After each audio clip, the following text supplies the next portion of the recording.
Hi, welcome to Lead with Love podcast. I'm your host, Christy, and I am super thrilled to be sharing conscious content that I know will be a game changer for you in your life. Every aspect of our journey requires growth for change so that we can evolve into our best selves. And in each one of these episodes, we're going to lead with the intention to water our souls, feed our minds, and inspire ourselves to love more and deeper. It's so important that we begin to love where we've been, love where we are, and love where we are growing.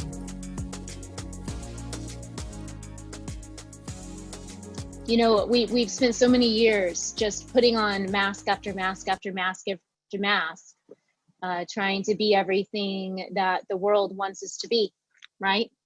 And a lot of the times we wake up and we're like, who am I? How many of you are like, I don't even know who I am. I don't even know what I like, right? I don't even know. I don't know. I just want to know who I am. Like I want to know myself. And I don't know if you've seen Zoolander, but I love that scene where Ben Stiller looks into the water on the ground and he says, who am I? And it's a really funny scene, but it stayed in my mind for so long because I've asked myself that so many times. And actually today I was journaling because, you know, I'm working through some personal stuff, and as we always are, that'll never change. I mean, till we go until we leave this planet, we're always going to be working, hopefully.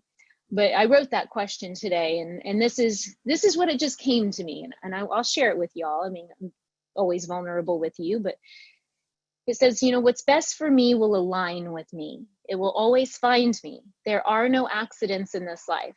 All souls who I co-create with are truly divine appointments. I let go, or the feeling of fear. I trust in the divine plan laid out for me. I trust spirit. I trust that I am being guided for my highest good and my highest evolution. And it's a constant, you know, reminder that I must go to that sacred space within myself and take that time to really honor what my soul is saying to me. And typically our soul is whispering to us. It's not typical. The ego is very loud, right? And the ego makes us fearful. It puts us into control mode. It puts us into get done mode. It's the ego does that. The ego can be very good, but the ego can be very damaging. And, you know, for most of my life, I was being who I thought the world wanted me to be in order to get love and connection. Okay. In order to be a part of something bigger than myself, in order to get attention, because I lacked getting positive attention when I was younger. I wanted to feel connected. And I thought, well, if I get a crown, if I get enough titles, if I'm a good girl, if I'm a really good human, then that means I'm going to be worthy of love. I'm going to be worthy of connection. And people will say, oh, you're such a good person, you know? And I got value from that. It was important for me for people to look at me and say, oh, she's a good person because she's a contributor to society. You know, she's not lazy. She sits around and she gets things done and she makes things happen and she, you know, and wow, what a lonely place to be. I actually got so far off my track. I started acting like the women that I looked up to. Not only did I act like them, I dressed like them, and I found myself talking like them. And I so lost who I was, you know, it was like I was two different people. One was who I thought the world wanted me to be loved. And then the other one was crying to really come out and be seen. And of course, as humans, we crave connection. You know, we just want to be a part of a community. And so the fear of being different a lot of times causes us to not do anything. It's just, you know, let me just stay under the radar. That's actually a slower death of the soul I've uncovered because we're not truly embodying what it is our soul craves and longs for. We're really all just shedding away, the layers and the stories and the illusions. And many of you have heard me talk about Joe Dispenza, and they've proven scientifically, okay, my friends, that the emotional DNA from our ancestors has been passed down to us. All right, I really want you to think about this. So your great grandmother, grandfather could have had a traumatic thing happen to them, which is super traumatic. And that got passed down each generation. Sometimes those things get unlocked within us. And what happens is have you ever been afraid of something and you don't know why you're afraid of it? Like some person's just deathly afraid of heights, and nothing happened to them to make them deathly afraid of heights, but they're deathly afraid of it. Well, you can thank the ancestors for that, because likely something occurred to them that was then passed down and was triggered inside of yourself, and you took that on as being yours. How many of you think that those feelings are actually who you are? And then you shame yourself and you blame yourself and you compare yourself to everybody else. Wow. Recently, it's crazy because, in business, I dealt with my fair share of insecurities in the beginning, and I worked through it, pushed through it, got my badass on and just went to town and just made an impact. And since my divorce it's been now 1.5 years since my separation or something like that. I'm not counting, but since then I had developed an insecurity in my relationship with my boyfriend. And as I was witnessing these emotions and these triggers come up inside of me, I was like, what is going on? This is not who I am. Right. And then in aspects of myself, I would start shaming myself. I'm like, come on, Christy, come on. You know better than this. You've done this work. Come on, girl. Do you know who you are? I'm trying to self-talk the hell out of all of, what's happening.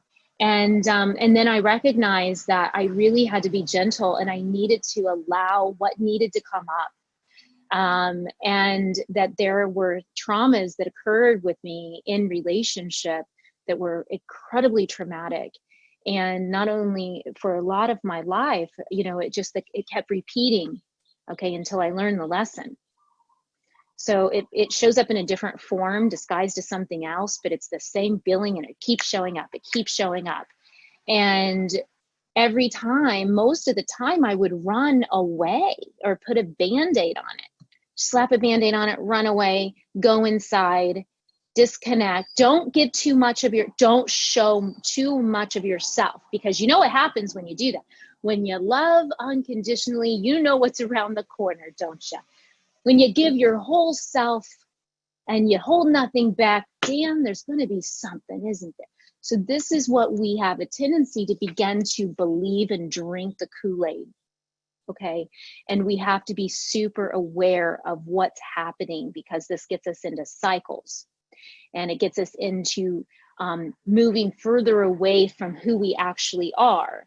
And so how we mask that, those feelings, is we'll just cover it up, and we'll do tons of personal growth, and we'll just slap Band-Aids on stuff, and we'll say it's this and say it's that, and we'll busy ourselves so much that we lose connection with who we actually are, because we don't want to look at what's surfacing. We don't want to look at it. And the truth is, friends, we have to look at it. We have to look at what's coming up. We have to. Otherwise, you're never going to truly feel authentic. You're never going to truly feel connected to who you are meant to be while you're here. And the reason I believe that it's important to continually grow is because each level that we grow to awakens different aspects of ourself, and we gain more confidence. And it's kind of like it's just like a ladder of evolution. It's like, okay, you become more, you begin to open your heart more, you begin to manifest more, you begin to to bring more people into your world that will help you to rise in whatever that might be. The problem that many people get into is when they're setting goals, is that they think that goals are going to fix everything. Well, I'm really going to know who I am when I get to this goal. And then I'll get the love and respect that I really want to have. Then my parents will say, good job, well done. Pat me on the back and tell me I'm a good little girl or a good little boy. Who are you? I love Tony Robbins when he says, whose love did you crave the most as a child? Your mother or your father's? Really think about whose love, not whose love did you get the most, but whose love did you crave the most? So I really want you to think about whose love you crave the most. And in that craving of love, what did you have to do in order to get love? So a lot of these things play out as adults. For me, I had 4 fathers, and my mother was my mother and father. And what I recognized was that when I was achieving, when I was becoming a beauty queen, or when I was in a magazine, everyone stopped fighting. There was no more abuse in the house. And I saw my mom happy, where I saw most of her life, she wasn't happy because she was being abused. But this was like, it was like Disneyland for my family when I was achieving. So in order to feel love and connection from sources, I felt like, and up until, now I'm 44 years old, I've really uncovered, wow,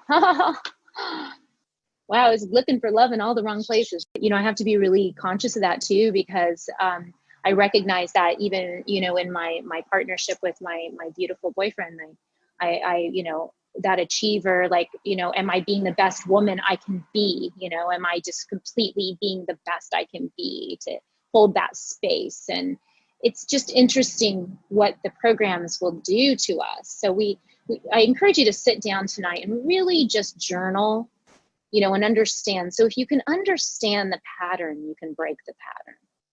And what I have found is that I ask myself this question, like, what do I love? What brings me joy? I mean, what do I really love? What really makes me happy? And how, to me, when I say, I don't know. No, it's now time to start paying attention. Okay. So if you're paying attention and you see someone maybe on Instagram is not used. It should not be used for you to compare yourself to somebody else's highlight reel. So let's just change that story, because a lot of people do a really great job of really, blaming social media or slashing it for, the insecurities we feel. We can't put our insecurities on and blame anything or anybody else. It's how we choose to see it. So if you use it as a place of inspiration and you see something, you're like, oh my God, I would love to do that. Oh my gosh, I would love to learn that. I would love to salsa dance. I would love to go surfing. I would love to write a book.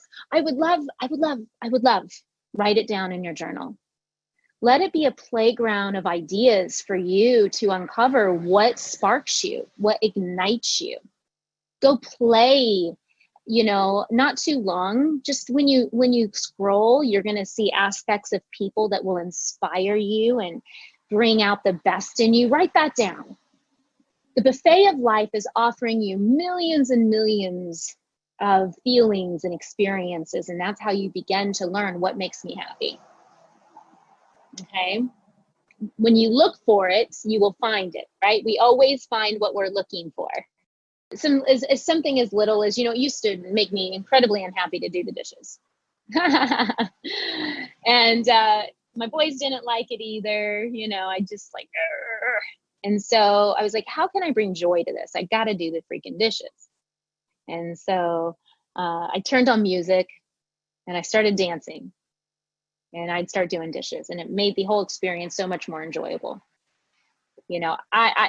My next hurdle is enjoying folding laundry. I have this thing where I'll do all the laundry and I throw it in a pile on my floor, and it looks like Mount Kilimanjaro, and it's so funny. I walk by it all the time. I'm like, oh, isn't that just great? Hi, nice to see you. It's like I'm going to win, it's like I'm going to win this battle. It's not folding itself. And every time I lose, but it's the story that I tell myself, God, I just don't like doing this. So, one thing that I intend to work on is to create a new story around folding laundry. And maybe it's playing the gratitude song. And every time I fold clothes, I'm thinking of all the things I'm grateful for. And that was really healing for me. Actually, I did a gratitude hike a couple months ago. I was really going through really challenging emotional time. And I was like, I got to get out of my head. I got to get out of my house, got to get out of my head. I'm just going to go hike. And so I went hiking, and I said, okay, for this whole hour that I'm hiking, I'm going to just go through everything I'm grateful for, every person. And by the time I was done, my feelings about what I was feeling was gone. And I felt so happy, so alive, so excited. So we just have to reprogram. And because we have neural pathways that we've built, and we have emotions built into those neural pathways, and it becomes an addiction and we don't even realize it. All right. So I really would also, to help you guys figure out what it is you want, first and foremost, you have to understand where you are. Okay. It would be ridiculous if you got in your car and said, I want to go somewhere. But you don't go put gas in the car. All right. And you never take it out of a park. You have to have somewhat of a plan. All right. Being in the flow is beautiful, and it's necessary in order to really manifest and attract things into your life. But you really need to know where you're at. So the thing I like to do is I like to think back in these 7 categories. I really like to kind of, measure where I'm at in these categories. The first one's relationships, the most important relationships. I call it the circle of trust. So these are my kids, my partner, they're in the circle. Okay. And then outside the circle are then, the next level friends and next level friends. Okay. And so you really want to ask yourself right now, how happy am I? Okay. Plus or minus in my relationship categories right now. Is it a positive or is it a negative? Okay. So go ahead and write that down, positive or negative. Next thing you're going to look at is career. How happy am I? Positive or negative? Health, positive or negative? Wealth, positive or negative? Fun, positive or negative? Personal growth and spirituality, positive or negative? And then giving back, positive or negative. It's pretty safe to assume that the areas that you're happy in are the areas you're actually growing in and you're putting in your time. But the deal is typically for a lot of women, we give to everything else. And then if there's anything left over, we'll give to ourselves. This has been passed down ancestrally. I mean, big time, right? And this is where we really need to wake up, because this is why you don't know who you are and why you're really not loving the space that you're in, because you've disconnected with your source. You've disconnected with your connection to the source. And for each of you, many of you have different religious backgrounds, spiritual backgrounds, whatever it might be, that's yours and yours only. It's important though to recognize that connection with that source is and should be your number one. It's in those times when you're connecting, you're meditating, you're being mindful, you're praying, you're really allowing space for downloads. What I love about meditation is a time for downloads from God and the universe, and prayer is asking for what you want. Why would you just ask for what you want and not have download time? Kind of ridiculous, right? Because the download time is telling you how to get what it is you're praying for. See where we've missed that one? That's a biggie. A lot of people miss that one. It's necessary. And after your connection there, it's important then to take care of yourself, reading your books, doing your growth and your development, putting good things into your body, putting great things onto your body. This is a form of self-love. Self-love is pertinent. Okay. This is what I love teaching women. This isn't about let's look like a Kardashian and let's, schlepp makeup all over ourselves and look, show our butts off on Instagram all the time and look at how hot we are. Like, come on, women, we need to stand up for some class, right? And show some grace and honor the feminine body without, making it so sexual. It's like, sexuality is beautiful, but if you're doing certain things to get attention from men, this is where we have to stop, because so many young women are struggling, not only young women, but women in general, because they're looking at these experiences and they're thinking, I can't be like that. I can't do that. And unfortunately, our men are also not standing up and saying, hey, listen, we're just going to tell you that's not sexy. What's sexy is a classy woman who's confident, loves herself, honors her body. To me, I have no problem with showing our beauty in our body. We should be proud of our body. If you have curves, no curves, doesn't matter. Cellulite, health damage, I don't care. You should be proud of it. But it's when we exploit ourselves for affection, connection, and love. And this is where, I'm going to encourage all of you as women to really dig into honoring your body, honoring those curves, honoring every aspect of it. Give other women permission. I like to go get my hair done. I like to get some lashes in. I like to go do these different things, but I can also let my hair go gray and not do it and pee in the woods. Okay. I don't need it to feel fulfilled. I like to play dress up. It's fun to be a girl. It's fun to feel beautiful, right? Whatever that means for you. For some, it's like, I would never feel beautiful putting on lashes. I feel beautiful in my sweats and my tank top barefooted. That is beautiful. Be beautiful. Be whatever that is for you. And you don't have to fit into a mold. I encourage you not to. Just be yourself. So, wealth is very much tied to money. I'm talking about financial wealth, but financial wealth and self-love are very, very, very much tied together. So if you feel like you are lacking in financial independence in your life, it's likely because you are lacking self-love. And also to allow others to love me. Anybody have a hard time with allowing others to love them? Right? We can give love. Oh, I'm the best lover. Right? Oh my gosh, I am a great lover. But then, and it's like, wait, it's okay, to allow the love in. We must.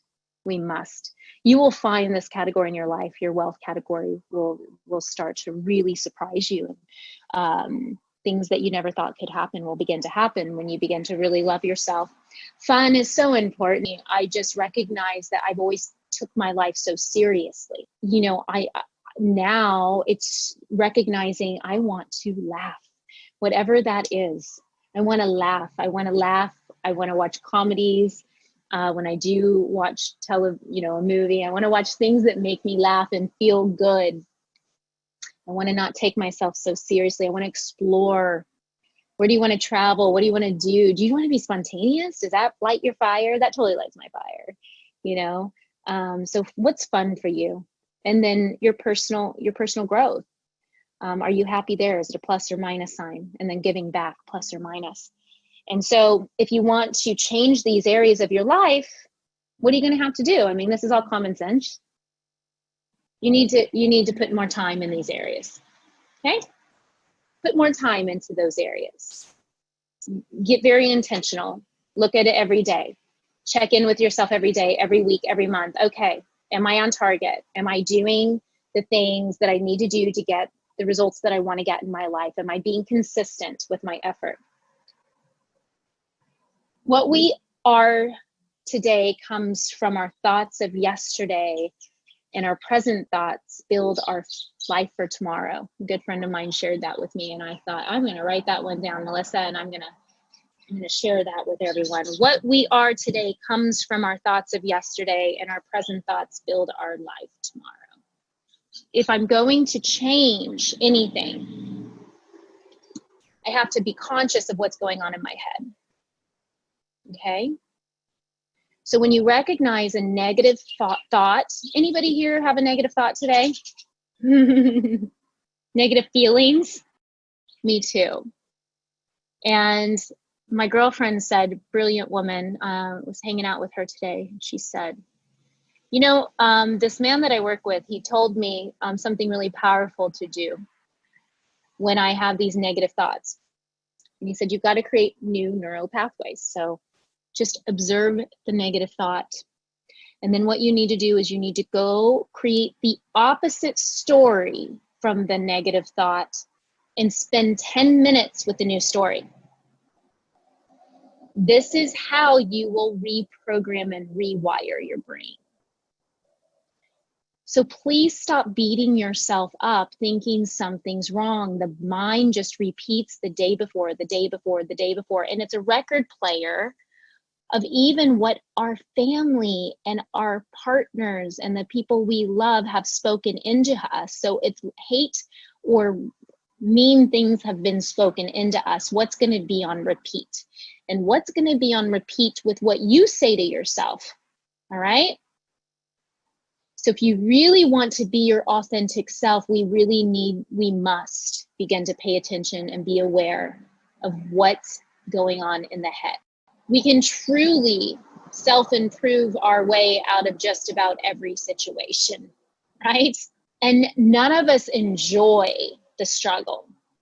I mean, there are some people that do enjoy the struggle. I'm learning to be that person who's like, oh, yay, I feel like crap right now. Yeah, that darkness is coming up to the surface. This is great. I'm so excited. Let's get to work. Woo! Yeah, I'm working on that. But typically it goes more like this. Oh gosh, no, it's another test. Okay. I got it. You got it, girl. You can make it through this. You got this. That's usually what it goes like for me. Okay. I'm not quite there yet in saying, oh, thank you, God, for just slamming me against the wall one more time to learn this lesson. We have to begin to know our limits and our boundaries too, and be really kind to ourselves. Really stop doing what you don't want to do. If people ask you to do things and expect you to do things and you yes ma'am everything and you don't want to do it because you're afraid of what they're going to say or that they're going to think you're not a nice person, you have to stop because this is not a form of self-love. You can kindly say, oh, thank you so much for asking me. Unfortunately, I'm going to have to decline. I have other plans. Or thanks for asking me. But it's just not in alignment right now with my path and what it is that I'm, working on. But I appreciate your kindness and wanting me to be involved and asking me to be a part of what it is you're doing. Or there has to be a boundary that you draw, personal boundaries, ladies and boys. Stop letting the world define what your days look like. You define it. You teach people how to treat you. It's not somebody else's fault. If they treat you bad, you've allowed them in your vortex. You've allowed them in your energy frequency. You've allowed them in your world. Sometimes though, when something feels really heavy in our life, we may need to sit with it for a little while. Okay. How many of you are runners when something comes up and you just want to run? Okay. I used to be a runner. Oh yeah. Used to be a runner. And now when something comes up, it comes up and I'm just sitting there and I'm like, I look at it and I'm like, okay, all right, okay. Your brain's a muscle. You got to reprogram it. You got to, and listen, trauma is a profound vehicle for awakening. It is profound. All right. Trauma it can be very good for your healing. All right. And you're looking at Christy, listen, there was nothing good about that trauma listen, I've had lots of trauma too. Lots of trauma, PTSD, all that yummy stuff that they want to title. But at the end of the day, I am who I am and who I am becoming because of the hard, because of the dark, because of the shadow, because of these people or these incidences that were traumatic or hard. It's helped me to align with more of who I truly am. Sometimes we just have to bear what is unbearable. Bear it. Because everything's truly bearable. If you want to read a fabulous book called Man's Search for Meaning and really learn what unbearable is, and what a man who got put into a Nazi concentration camp and all of his family was killed, and he survived and lived to tell about it, and he did it because of his psychology and the way he chose to see what was happening to him. It's important for us to ride, the waves when these things are occurring for us. Not pushing so much and running, just allowing and recognizing and appreciating just what it is, what's coming up. Appreciating. Our circumstances oftentimes do tempt us to protect our heart, don't they? And when we protect our heart, that keeps us from being in our truest, most authentic self. The other way that we can actually move out of our false self, which is our ego, is to do compassionate acts every single time. So when you recognize that you're in yourself, you're in your head, and you are playing a victim, and you're scared, you're afraid, you're alone, you're insecure, whatever emotion it is that comes up, as we all experience, and I vulnerably share with you all the time, I experience these things still, and I work every day on recognizing them and not being a victim to them, and not saying, oh, look at my badge of insecurities and all my wounds. Aren't I great at being wounded? No. But so many people do that, don't they? They just wear their problems right here. Oh, look at my problems. Look at that. No, it's about really saying, okay, I recognize I'm in my false self. I'm not in my truest, authentic self. So if I just reach out and I'm compassionate and I help another soul, this immediately takes you out of your false self and you put you into your true, authentic self. I love what Ram Dass says. He says, most people are afraid to look at what is. They feel like they will break. It is too much for who they think they are, but not too much for who they truly are. There's suffering in our universe everywhere right now, pretty dramatically, right? People are losing their jobs. They've lost family members. They've lost business. We've had people lose themselves. And yet we've also had a lot of beautiful things come from this experience we've all shared together.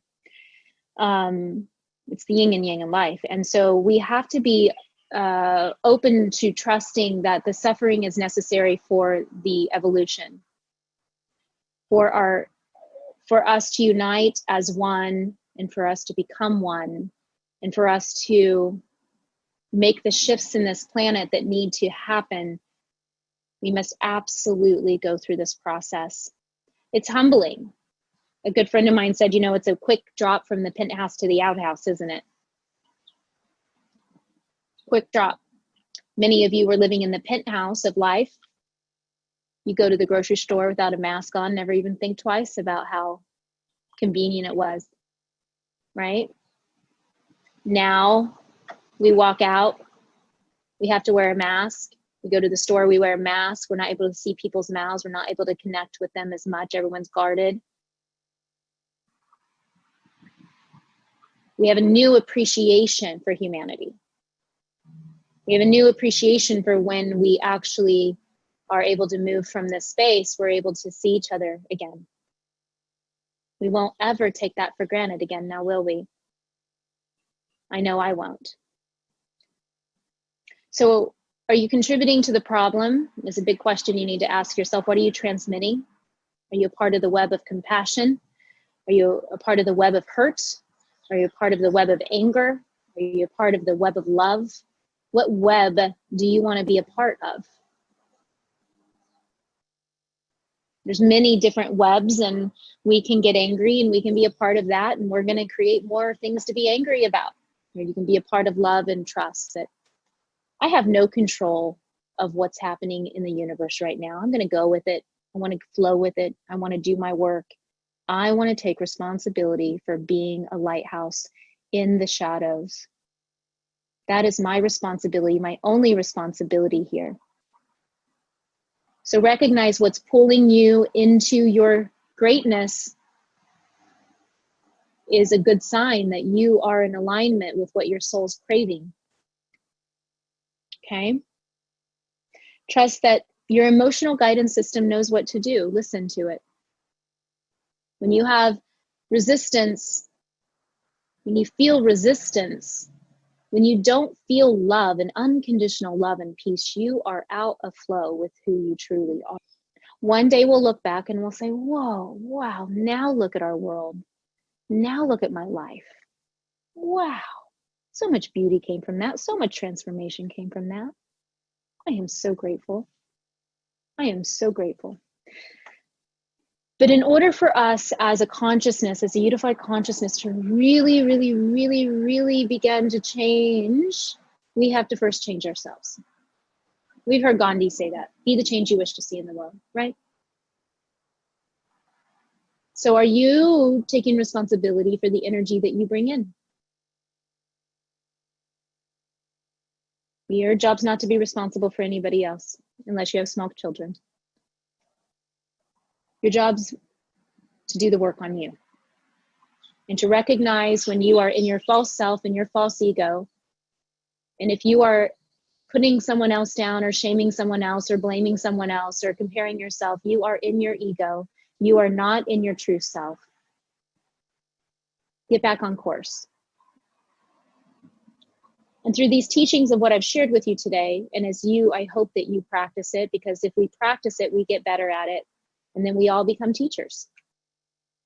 That's where we create the ripple. I'm just one person. I can't do it alone. Let's continue the work. All right, my friends. I love you all so very much.